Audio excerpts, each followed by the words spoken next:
Hello everyone, welcome back to our channel. So this is the another video on chapter unit and measurement. तो अभी तक हमने देख लिया था कि यूनिट्स क्या होती हैं और उनके लिए हम मेजरमेंट किस तरीके से लेते हैं और जो यूनिट्स हैं उनके लिए उनके टाइप क्या होते हैं, जैसे एसआई यूनिट एमकेएस सिस्टम में अलग होता है और सीजीएस सिस्टम में अलग होता है। और यूनिट बेसिस पर हमने देखा था कि इनके डायमेंशन फॉर्मूला कैसे लिखते हैं और उन डायमेंशंस का यूज क्या होता है। और लास्ट हमने देख लिया कि जो सिग्निफिकेंट फिगर्स है वो क्या होते हैं। अब जो नेक्स्ट टॉपिक है वो है हमारा राउंडिंग ऑफ, यानी कोई भी नंबर को आपको राउंड ऑफ करना है, यानी अप्रोक्स आंसर किस तरीके से लिखते हैं। ठीक। तो ये है, अगर आपको क्या करना है, किसी भी मेजरमेंट को राउंड ऑफ करना है तो उसके लिए यहाँ पे कुछ रूल्स लिखे हुए हैं, वो हम देख लेते हैं।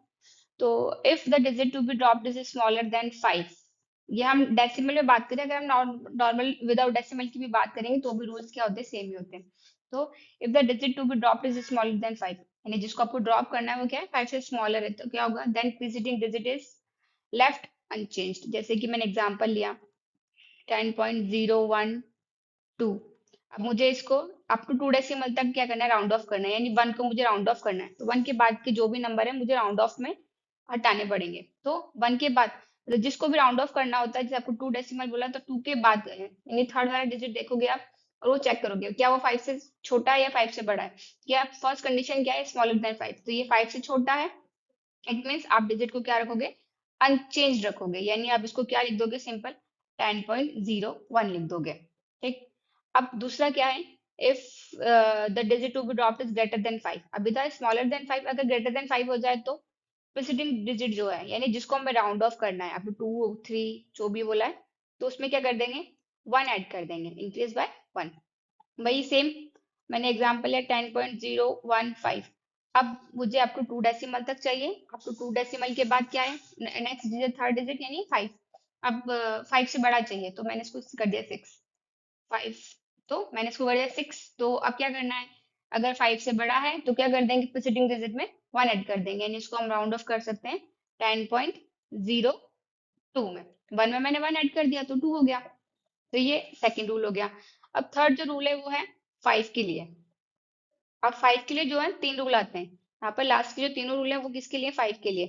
तो if the digit will be dropped is 5 followed by a non zero digit, यानी उसके बाद क्या है, एक नॉन जीरो डिजिट आ रही है, तब प्रीसीडिंग डिजिट जो है उसके अंदर हम क्या कर देंगे, 1 ऐड कर देंगे। जैसे कि सेम एग्जांपल 2.535 और 2। अब मुझे करना है अप टू 2 डेसिमल तक इसको राउंड ऑफ, यानी 3 के बाद का जो भी नंबर है वो मुझे राउंड ऑफ करना है। तो 3 के बाद में क्या आ रहा है, 5 आ रहा है, बट 5 के बाद में क्या दिख रहा है मुझे, 5 के बाद में 2 दिख रहा है। वो क्या बोल रहा है, जो भी अगर आपका जिसको आपको राउंड ऑफ करना है उसके बाद में जो डिजिट है, उसके बाद में अगर आपके पास क्या रहा है, कोई नॉन जीरो डिजिट आ रहा है, तो आपको क्या करना है, सिंपली उसको इंक्रीज बाय 1 कर देना है, यानी इसको हम राउंड ऑफ कर सकते हैं 2.54 में। कब, जब क्या आ रहा है, 5 के बाद क्या आ रहा है, कोई नॉन जीरो डिजिट आ रहा है, तो यानी 1 2 3 1 2 9 कोई भी डिजिट आ जाए तो आप उसमें क्या कर देंगे, इंक्रीज बाय 1 कर देंगे। अब दूसरा क्या है, एक रूल और है, अगर पीछे क्या आ रहा है, 5 के बाद में कोई नंबर नहीं आ रहा, यानी मैंने एग्जांपल ले लिया यही 2.535, अब 5 के पीछे कुछ है नहीं, यानी जीरो आ रहा है, सिंपली हम जीरो लिख सकते हैं।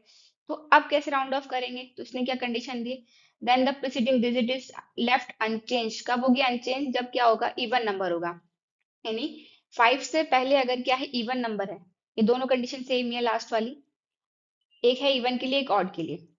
अगर क्या है, लास्ट जो 5 के पहले जो डिजिट है, यानी जिसको हमें राउंड ऑफ करने की बात कर रहे हैं, अगर वो इवन है तो क्या रहेगा, वो अनचेंज रहेगा, और अगर ऑड है तो क्या हो जाएगा, +1 हो जाएगा। जैसे कि ये अभी यहाँ पर मुझे वही सेकंड डिजिट तक राउंड ऑफ करना है, तो 3 है, यानी क्या हो गई, ये ऑड हो गई, तो मुझे क्या करना पड़ेगा, इसमें +1, यानी क्या हो जाएगा 2.54। अगर यही नंबर ऐसे होता 2.525, अब 5 से पहले कैसा नंबर आ गया, इवन नंबर आ गया, इवन आ गया तो क्या रहेगा, अनचेंज रहेगा, यानी इसको हम राउंड ऑफ करेंगे 2.52 के अंदर। तो ये थे इसके 5 रूल्स, तो जिसमें से 3 तो है 5 के लिए, और जो 2 है वो सिर्फ आपके स्मॉलर और ग्रेटर के लिए है। नेक्स्ट वो है एक्यूरेसी और प्रिसीजन के बारे में। ये जो है आपका कैसा होता है कि एक्यूरेसी, जब भी आप प्रैक्टिकल करते हैं कोई भी फिजिक्स के अंदर या केमिस्ट्री के अंदर, तो आप प्रैक्टिकल करते टाइम पे क्या करते हैं, कुछ प्रिकॉशंस लिखते हैं, तो ये चीज वहां पर बहुत मतलब आपको लिखनी पड़ती है हर बार, हर प्रैक्टिकल में आप यही सेम चीज लिखेंगे कि आपने जो भी प्रैक्टिकल किया है, जो भी रीडिंग्स ली आपने, वो कैसे ली, एक्यूरेसी के साथ ली और प्रिसीजन के साथ ली। तो एक्यूरेसी होती क्या है और प्रिसीजन क्या होता है? तो एक्यूरेसी है कि आपने उस वैल्यू, मतलब जो भी आपने प्रैक्टिकल किया उसके लिए जो भी मेजरमेंट है वो कितने टाइम आपने लिए, जिससे आपकी क्या आ रही है, एक्यूरेसी दिखाई दे रही है, यानी सटीकता जिसे हम बोलते हैं। तो if it refers to the closeness of a measurement to the true value of physical quantity, यानी फिजिकल क्वांटिटी की कोई ट्रू वैल्यू होगी। जब भी आप एक्सपेरिमेंट करोगे तो आपको जो भी आपको मिलेगा, जो परफॉर्मा मिलेगा, तो उसमें क्या रहती है, हर चीज के लिए एक फिक्स वैल्यू मेंशन होती है कि आपको इसकी ये वैल्यू आनी चाहिए।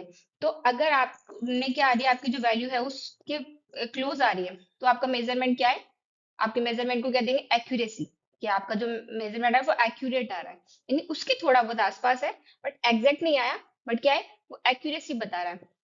कि सपोज मैंने किसी एक्सपेरिमेंट की ट्रू वैल्यू को बोला 5 या 5.1, और आपका आंसर क्या आ रहा है, 5.0 आ रहा है, या 4.9 आ रहा है, या 5.2 आ रहा है, ये सारे वैल्यूज क्या है, ये ट्रू वैल्यू के आसपास है। तो जो ट्रू वैल्यू के आसपास मेजरमेंट आ रहे हैं अगर आपके, तो वो उसे क्या बोलेंगे, एक्यूरेसी। तो it indicate the relative freedom from errors, यानी आपने जो एरर्स है वो क्या मिनिमाइज कर दिए। If we reduce the error the measurement become more accurate. जैसे जैसे हम वो जो एरर्स है उनको एलिमिनेट करते जाएंगे, तो क्या आती जाएगी, हमारे जो मेजरमेंट है उसके अंदर एक्यूरेसी आती जाएगी। नेक्स्ट जो है वो प्रिसीजन। प्रिसीजन क्या है, it refers to the resolution और the limit to which the quantity is measured. तो precision determined by the least count of the measuring instrument, और the smaller the least count greater is the precision. जैसे कि अगर आप कोई scale से क्या कर रहे हैं, किसी किसी की लेंथ मेजर कर रहे हैं, तो जैसे ये पेन है, अगर मैं इस पेन की क्या करूं, इस पेन की जो डायमीटर है उसको मेजर करना चाहती हूँ, पेन बहुत छोटा है, या फिर मैं कोई वायर ले लूं, मुझे वायर की क्या करनी है, डायमीटर को मेजर करना, तो वायर बहुत पतला है, आप उसकी डायमीटर को नॉर्मली स्केल से मेजर नहीं कर सकते, तो उसके लिए क्या चाहिए होता है हमें, और छोटा स्केल चाहिए। यानी लीस्ट काउंट जो है इसमें क्या बताया है, स्मॉल डिवीजन को बताता है। किसी भी चीज को मेजर करने के लिए जितना ज्यादा स्मॉल डिवीजन आप लेंगे, उतने ही ज्यादा आप एक्यूरेटली और प्रिसीजनली आप क्या कर सकते हैं, उसके लिए मेजरमेंट ले सकते हैं। तो यहाँ पर यही चीज लिखी हुई है, स्मॉलर द लीस्ट काउंट, यानी जितना छोटा स्मॉल वो आपका लीस्ट काउंट होगा, उतना ही अच्छा क्या आएगा, आपका प्रिसीजन आएगा। बट ये जो लीस्ट काउंट है लिया किस अकॉर्डिंग जाता है, तो ये लेंगे ऑब्जेक्ट के अकॉर्डिंग। अगर ऑब्जेक्ट बहुत ज्यादा छोटा है तो लीस्ट काउंट क्या होगा, छोटा होगा। अगर ऑब्जेक्ट बहुत ज्यादा बड़ा है तो आप उसके अकॉर्डिंग लीस्ट काउंट को बड़ा ले सकते हैं। बट फिर भी प्रिसीजन के लिए हम मोस्टली यही प्रीफर करते हैं कि जितना हमारी लिस्ट काउंट कम होगा, उतना ही ज्यादा क्या होगा, हमारे लिए प्रिसीजन मैटर करेगा। If we repeat a particular measurement of a quantity a number of times, then the precision refers to a closeness to the set of obtained value.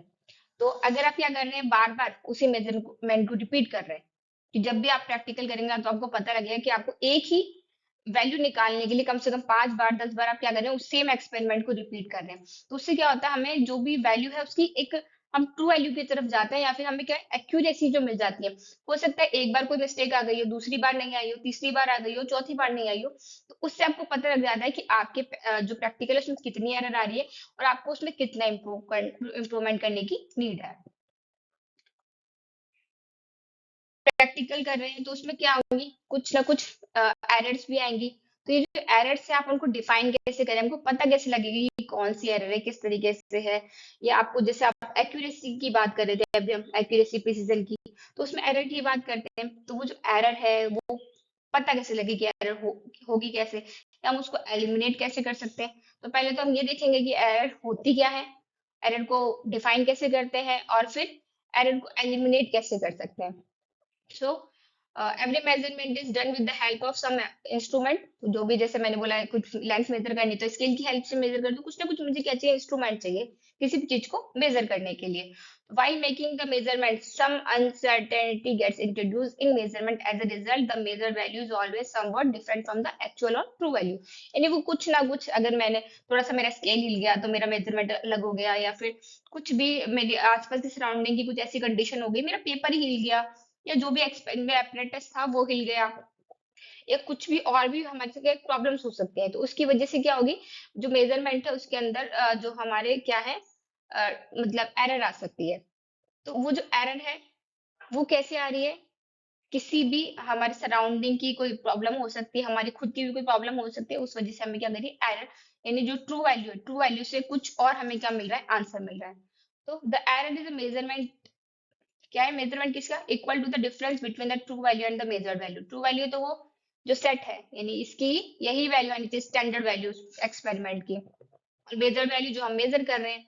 तो यहाँ पर एरर, तो एरर का फॉर्मूला हो गया, यानी error को हम कैसे डिफाइन कर सकते हैं, error equal to true value minus measure value. True value तो वो जो हमें एक्सपेरिमेंट में ऑलरेडी दी रखी है, और मेजर वैल्यू वो जो हम एक्सपेरिमेंट के थ्रू निकालेंगे। अब कौन कौन सी टाइप की एरर्स होंगी, अब हमें एरर्स पता होंगी कि किस किस तरीके से हो सकती है, तभी हम उनको एलिमिनेट कर सकते हैं। तो पहली चीज है कि किस किस तरीके से क्या होंगी एरर्स हो सकती है, कि क्या क्या रीजन हो सकते हैं। तो पहला जो कांस्टेंट एरर, अब कांस्टेंट एरर कौन सी, the error which affect each observation by the same amount are called constant error. यानी आपने किसी एक्सपेरिमेंट को 5 बार किया, 10 बार किया, 20 बार किया, बट हर बार क्या हो रहा है, एक्सपेरिमेंट आपके पास ऑलरेडी ट्रू वैल्यू है, आप एक्सपेरिमेंट कर रहे हो तो आपके पास ऑलरेडी क्या है, ट्रू वैल्यू है।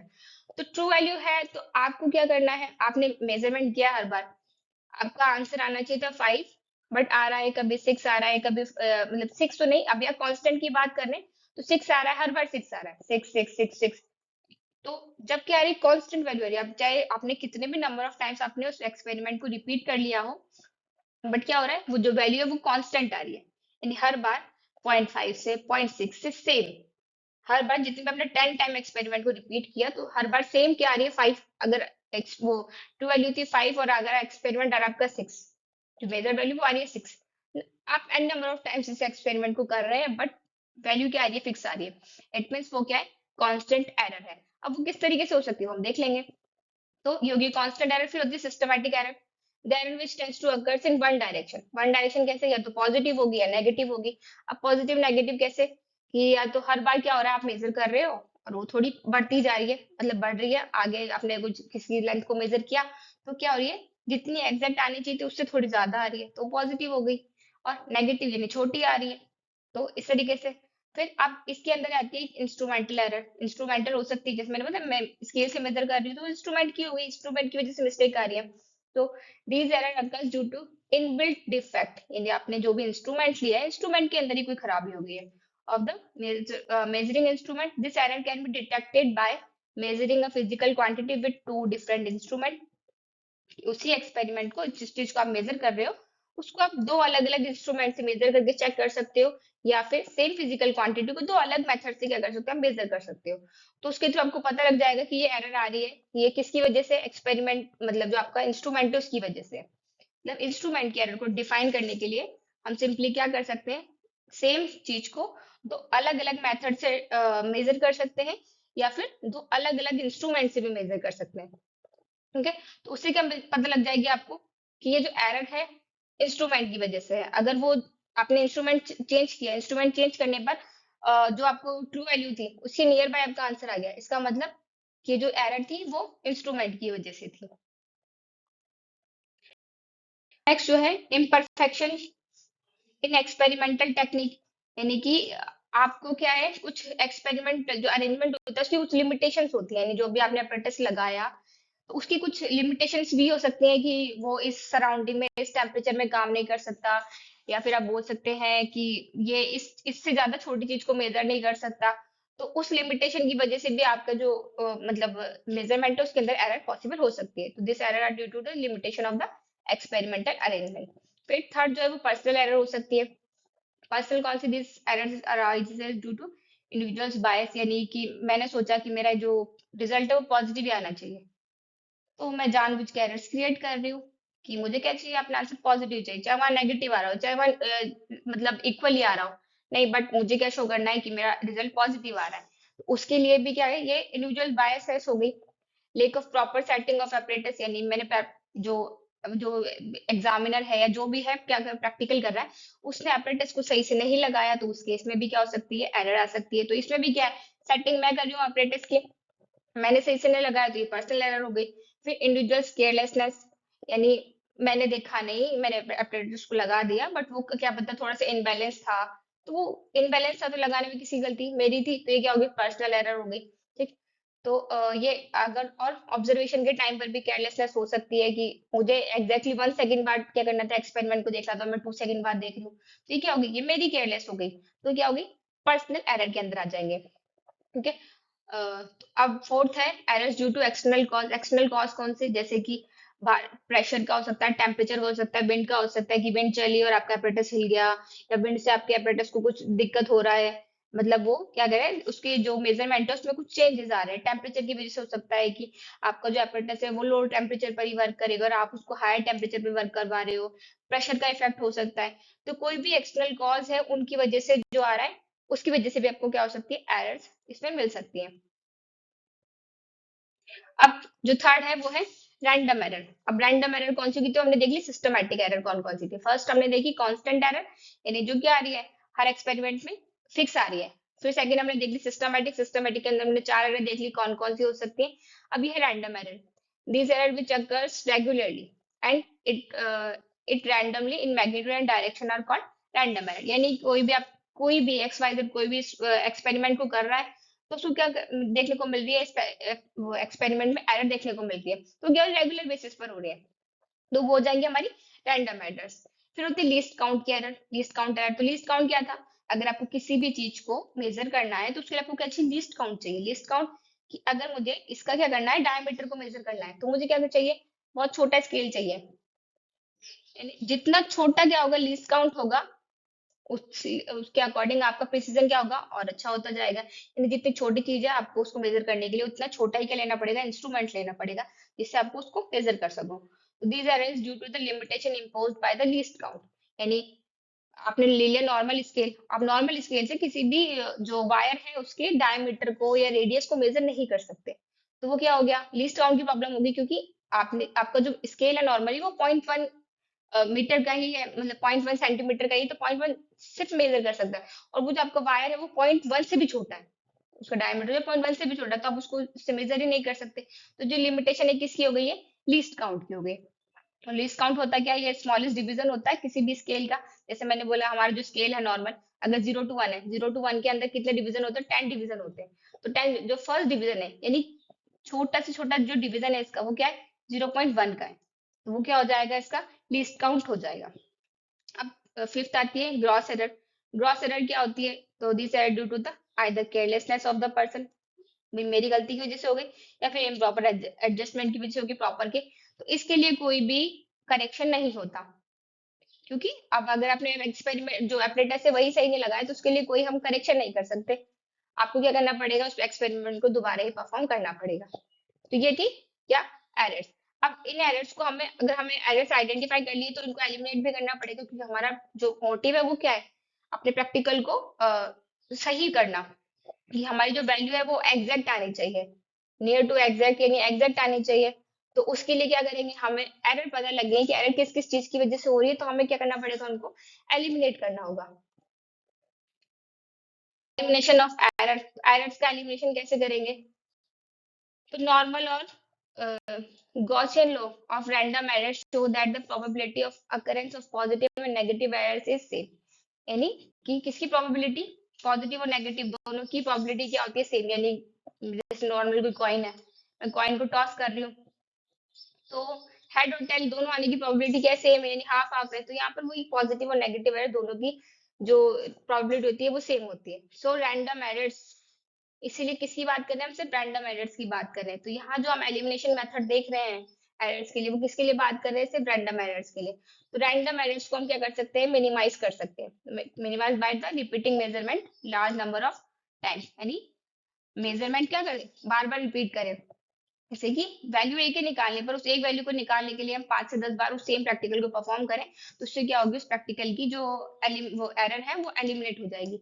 अब होगी कैसे, सबसे पहले हम एलिमिनेट करने के लिए निकालते हैं उस एक्सपेरिमेंट की ट्रू वैल्यू, या तो आपको क्वेश्चन में मेंशन होगी, और नहीं मेंशन है तो आप क्या करोगे, ट्रू वैल्यू निकालोगे। ट्रू वैल्यू कैसे निकालते हैं, तो ट्रू वैल्यू क्या होती है, ये होती है अर्थमेटिक मीन, किसका, जो भी आपने मेजरमेंट लिया उसका आप क्या ले लो, अर्थमेटिक मीन ले लो। तो ये हो गया true value, true value equal to A bar. A bar क्या हो गया, अर्थमेटिक मीन। तो अर्थमेटिक मीन का simple formula sum of observation upon total number of observation. तो ऊपर हमने जितने भी ऑब्जर्वेशन लिए, अगर मैंने 5 ऑब्जर्वेशन लिए एक ही प्रैक्टिकल की, एक ही वैल्यू को फाइंड करने के लिए, तो ऊपर जो भी वैल्यू आई वो नीचे डिवाइड बाय 5। ठीक, इससे क्या निकल जाएगी, आपकी ट्रू वैल्यू निकल जाएगी। तो ट्रू वैल्यू निकालने के बाद हमें क्या निकालनी, एरर। ये तो एरर क्या थी, एरर थी true value minus measured value. अभी हमने सिर्फ ट्रू वैल्यू निकाली, अब हम क्या निकालेंगे, एरर निकालेंगे। तो ये सबसे पहले जो हम निकालते वो होती है एब्सोल्यूट एरर। एब्सोल्यूट एरर कौन क्या है भाई, हमने वही बोला कि एरर क्या थी, ट्रू माइनस मेजर्ड वैल्यू। तो ये true value minus measured value. तो इसके केस में हम क्या करते हैं कि जितने भी क्या है एक्सपेरिमेंट हमने किया, यानी जितने भी नंबर ऑफ टाइम्स के 5 नंबर ऑफ टाइम्स किया, तो 5 नंबर ऑफ टाइम्स मुझे क्या करना पड़ेगा, माइनस करना पड़ेगा। जैसे कि मैंने एक्सपेरिमेंट किया और ट्रू वैल्यू आई 5, ठीक है, और मैंने उसी एक्सपेरिमेंट को कितने 6 टाइम रिपीट किया। एक बार आ रही है वैल्यू 6, एक बार आ रही है 7, एक बार आ रही है 5, एक बार आ रही है 4। इस तरीके से मेरे पास क्या आ रही है, मेजर्ड वैल्यू आ रही है, और जो मेरे पास ट्रू वैल्यू है वो है 5। तो मुझे पहले क्या निकालनी पड़ेगी, एब्सोल्यूट एरर। एब्सोल्यूट एरर का मतलब true value minus measure value. तो जितने भी मैंने ऑब्जर्वेशन किए, हर ऑब्जर्वेशन के लिए मुझे क्या निकालनी पड़ेगी, एब्सोल्यूट एरर। जैसे फर्स्ट जो वैल्यू है मेरी 6 है, तो 6 के लिए एब्सोल्यूट एरर क्या होगी, तो ट्रू वैल्यू क्या है 5, तो क्या आ जाएगा 5 minus 6, true minus measured value 5 minus 6 यानी -1। तो यहाँ पर एब्सोल्यूट एरर क्या हो गई हमारी, -1 हो गई।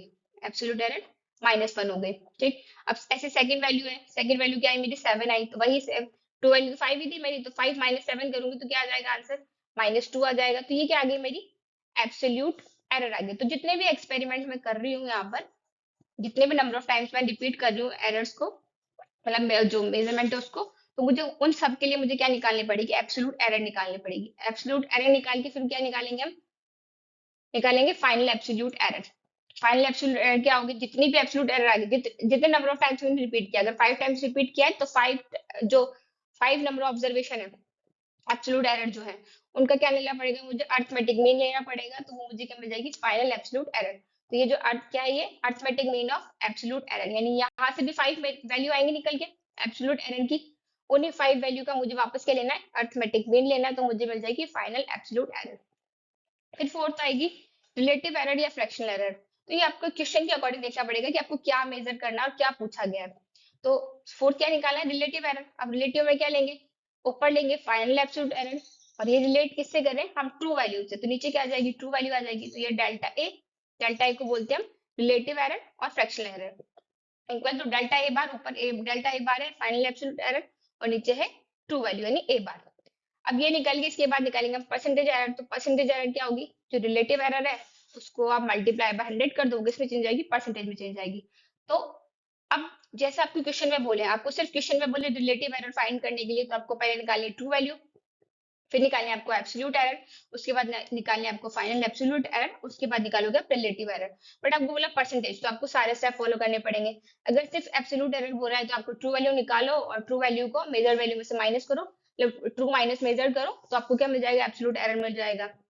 अगर सिर्फ फाइनल एब्सोल्यूट एरर बोलिए तो ट्रू एब्सोल्यूट एरर और उसके बाद फाइनल एब्सोल्यूट पे आ जाओगे।